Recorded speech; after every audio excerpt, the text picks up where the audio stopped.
Salut à tous, aujourd'hui essai d'une moto très attendue, la toute nouvelle Kawasaki Z650 RS. Alors comme vous pouvez le voir, le roadster que vous connaissiez déjà a beaucoup changé. Ici on a une traduction néo-rétro très réussie qui rappelle également la Kawasaki Z650 B1, un 4 cylindres à l'époque, de 1977, avec notamment ce réservoir, surtout cette livrée verte qui y fait référence. Donc, vraiment très réussi. Alors, quels sont les points esthétiques majeurs de cette machine? Alors, tout d'abord, l'optique, évidemment, optique ronde, avec un réflecteur à LED, réflecteur complexe, cerclé de chrome. Évidemment, un réservoir très looké, comme je vous l'ai dit, en goutte d'eau, très fuselé, très aplati aussi. 12 litres de réservoir seulement, mais la moto consomme peu. On a une magnifique selle très longue. Dans le prolongement de ce réservoir, c'est toujours la même ligne, très aplatie. Hélas, pas de poignée de série. Il faudra passer par la case option pour le passager. Également, autre point d'importance, les compteurs qui sont repris au roadster Z900. On retrouve également la ligne de la 900 RS au travers de cette Z650 RS. Et puis, comme vous pouvez le voir, les disques sont sans pétales pour coller plus au vintage. Et également, on a de très belles jantes dorées avec des multibranches qui miment un petit peu des jantes à rayons. C'est très réussi. Et globalement, cette moto est vraiment très différente du roadster standard. On a vraiment l'impression d'avoir affaire à une toute autre machine. Et pourtant, on retrouve donc toute la base technique du roadster Z650 classique, qu'on connaît bien. À savoir, évidemment, un châssis très tubulaire, acier, assez léger, 13,5 kg. Un bras oscillant aluminium, là aussi assez léger, 4,8 kg. Semi-banane, c'est de très belles factures, c'est assez réussi également. Et puis bien sûr, au sein de ce cadre, en fonction porteuse, le moteur là qui est vraiment archi connu, Kawasaki l'utilise depuis presque 15 ans au travers de ses ER6 au départ, et puis maintenant Z650. Donc un twin parallèle de 649 cm3, 68 chevaux à 8000 tours, 64 Nm de couple à 6700 tours. Des valeurs toujours très intéressantes qu'on connaît bien, évidemment. Un embrayage anti-dribble pour s'amuser un petit peu quand le rythme s'élève. Et évidemment, pour ralentir l'ensemble, des étriers Nissin à double piston. C'est largement suffisant, même si c'est un montage axial. Ça fait pas mal le job. La géométrie est également la même, avec un angle de colonne de 24 degrés. Un empattement de 1405 mm, donc une moto très compacte avec des coques qui font la part belle à une certaine vivacité, comme l'est déjà la Z650 que l'on connaît. La suspension n'évolue pas également, on a toujours cette fourche conventionnelle à l'avant, 41 mm, non réglable, et un amortisseur arrière en type backlink, horizontal, ce qui est souvent le cas chez Kawasaki, avec un élément qui est seulement réglable en précharge. L'avant coulisse sur 125 mm, l'arrière également seulement sur 130 mm. On aurait bien aimé avoir un débattement un petit peu supérieur, mais globalement, vous allez voir, ça fait plutôt pas mal le job. Le vrai changement sur cette machine, ça va être l'ergonomie, notamment avec des tubes de fourche plus longs. On a un T supérieur qui est relevé de 20 mm, on a un guidon qui est aussi au corps très marqué. Les poignées sont 50 mm plus haut et 30 mm plus rapprochés vers le pilote. Donc ça fait une très grande différence. On a une position de pilotage très détendue. On a également une selle qui est à 820 mm de haut contre 790 sur la Z650 standard, on va dire. Donc c'est très différent en termes de position de pilotage. Alors, on est vraiment droit. C'est très confortable en fait. On a vraiment une prise en main instinctive qui sied vraiment à la destination de cette machine. Également sous les mains, on voit qu'on a des leviers réglables pour l'embrayage et pour le frein. Alors ça, c'est plutôt pas mal. C'est pas souvent le cas. On a souvent un embrayage qui n'est pas réglable, ce qui est un peu embêtant quand on a les petites mains. Également sous les yeux, les compteurs de la Z900 RS, reconduits quasiment tel quel, avec un tachymètre à gauche, un compte-tours à droite, et un écran LCD central où on va avoir la jauge de température moteur, d'essence et des informations subsidiaires, odomètre partiel, qu'on pourra faire défiler ici au guidon. Donc ça c'est pas mal aussi, on n'a pas besoin d'aller pianoter au milieu. Non, c'est là. C'est un bon point également pour ça.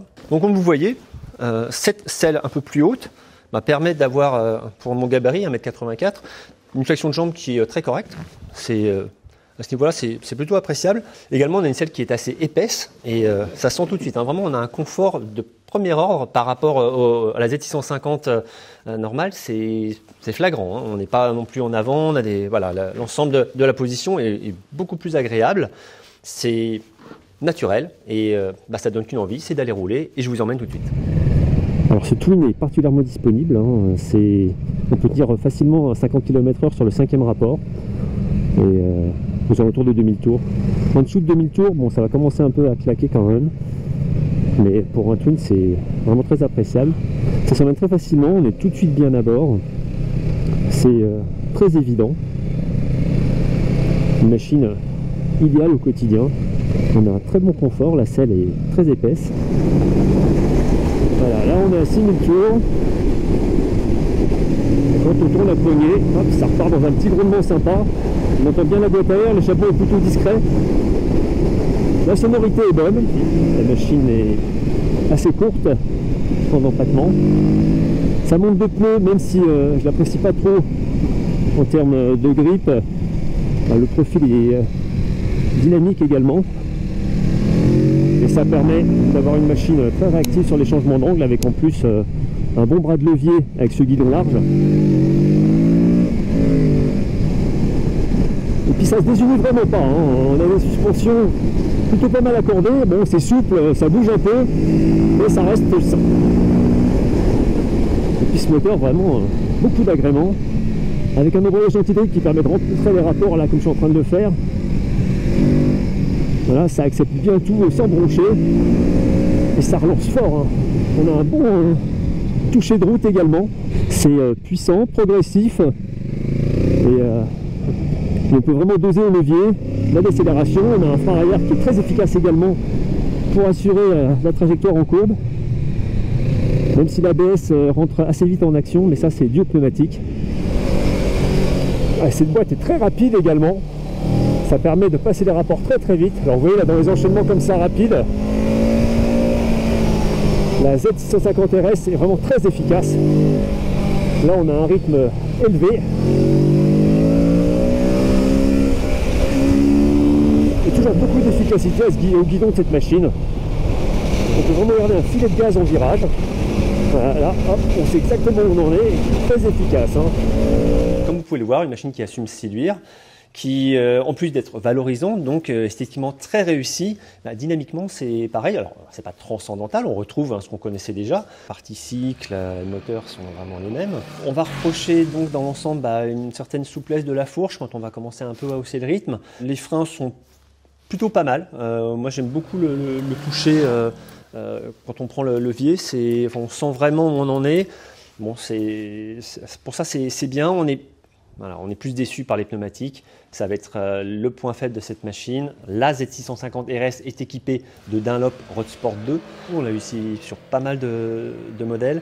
Il y a toujours un peu cette impression de flou. On ne sait pas où on en est. La carcasse est très rigide. Ça chauffe moyennement. Le grip n'est pas toujours terrible.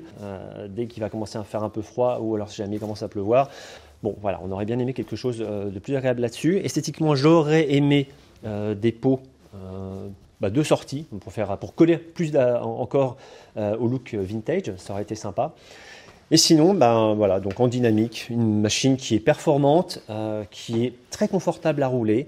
Pas grand chose à dire, hein, c'est naturel, c'est évident. C'est une machine pour ceux qui ont soit l'habitude de rouler, qui veulent retrouver une moto facile de prise en main, une moto sans souci et super lookée, ou pour les jeunes permis qui ont envie de se faire plaisir avec une moto qui vraiment en jette un petit peu et différente du look et du design Tsugomi qui est propre à Kawasaki, qui est un petit peu difficile à gérer parfois. Le tarif de cette machine, et là aussi, moi je trouve ça un peu élevé. On est à 8 449 € dans cette livrée verte, 8 300 € pour la version noire. C'est 1000 €, plus de 1000 € dans cette version verte que la Z650 standard.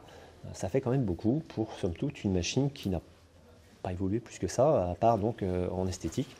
Mais globalement, une machine qui vraiment est attractive et qui m'a beaucoup plu. On vous en dit évidemment bien davantage sur l'essai online sur le repère-des-motards.com.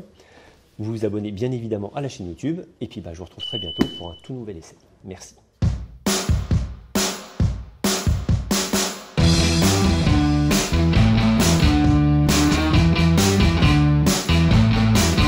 When I saw you downtown, I started acting like a clown.